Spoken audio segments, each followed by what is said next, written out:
சென்னை கலைவாணர் அரங்கில் அகில இந்திய ரியல் எஸ்டேட் கூட்டமைப்பின் 15வது தேசிய மாநாடு மற்றும் தேசிய குழு நிர்வாகிகள் பதவியேற்கும் விழா நடைபெற்றது.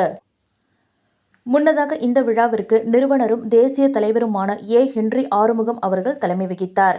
சிறப்பு அழைப்பாளர்களாக திராவிட கழக தலைவர் வீரமணி, VIT வேந்தர் விஸ்வநாதன், மனிதநேய மக்கள் ஜனநாயக கட்சி தலைவர் தமிழ்மின் அன்சாரி, மதுரவாயல் சட்டமன்ற உறுப்பினர் காரப்பாக்கம் கணபதி மற்றும் முன்னாள் காவல்துறை தலைவர் சுப்பிரமணி ஆகியோர் கலந்து கொண்டனர்.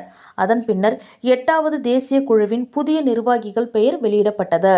இதில் தேசிய தலைவராக நிறுவனர் ஹென்றி ஆறுமுகம், தேசிய பொது செயலாளராக ஜெயச்சந்திரன், தேசிய பொருளாளராக சந்திரசேகர், தேசிய செயல் தலைவராக செந்தில்குமார், தேசிய நிர்வாக செயலாளராக கிருஷ்ணகுமார், தேசிய வளர்ச்சி செயலாளராக நரேஷ்சந்த், தேசிய துணை தலைவர்களாக ராஜசேகர் மற்றும் பிரசன்னகுமார் ஆகியோருக்கு சிறப்பு அழைப்பாளர்கள் பதவி பிரமாணம் செய்து வைத்தனர்.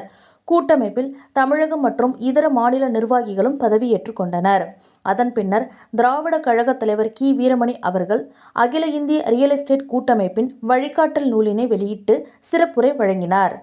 இந்த விழாவில் தமிழகம் மற்றும் மற்ற பிற மாநில நிர்வாகிகள் மற்றும் உறுப்பினர்கள் கலந்து கொண்டு மேலும் சிறப்பித்தனர்.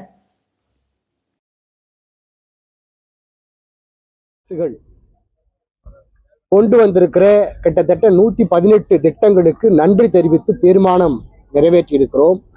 அதே போன்று பதிவுத்துறை, வருவாய்த்துறை, ரியல் எஸ்டேட் ஒழுங்குமுறை ஆணையம், வீட்டு வசதி மற்றும் நகர்ப்புற வளர்ச்சித்துறையில் குறிப்பாக DTCP மற்றும் CMDA, ஊரக உள்ளாட்சித்துறைகள் மற்றும் நகர்ப்புற உள்ளாட்சித்துறைகளில் பல்வேறு சிக்கல்கள் தொடர்ந்து நிலவுகிறது. எளிமையான முறையில் அனுமதிகளை பெற இயலவில்லை.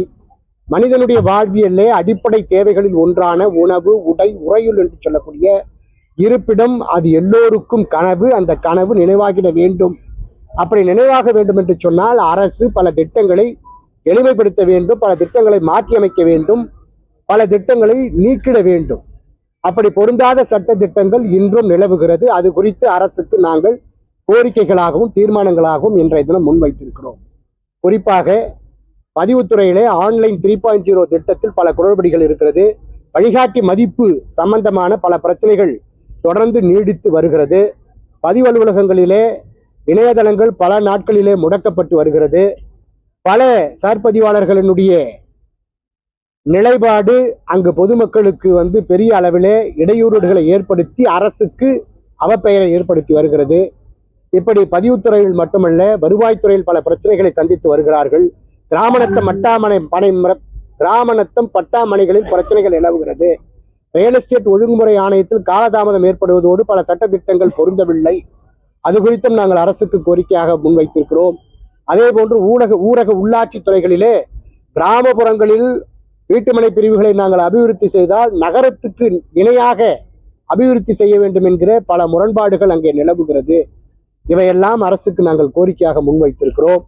அதே போன்று வீட்டு வசதி மற்றும் நகர்ப்புற வளர்ச்சித்துறையின் சார்பில் முழுமை திட்டங்கள், விரிவாக்கங்கள், இதில் இருக்கிற குளறுபடிகளை எல்லாம் நாங்கள் அரசுக்கு சுட்டிக்காட்டி கோரிக்கையாக முன்வைத்திருக்கிறோம். அரசு கவனத்தில் கொண்டு இந்த தேர்தல் காலங்களிலே நிச்சயமாக அந்த பிரச்சனைகளுக்கெல்லாம் தீர்வு காண்பதற்கான ஒரு முயற்சியை முன்னெடுக்கும் என்று நம்புகிறோம்.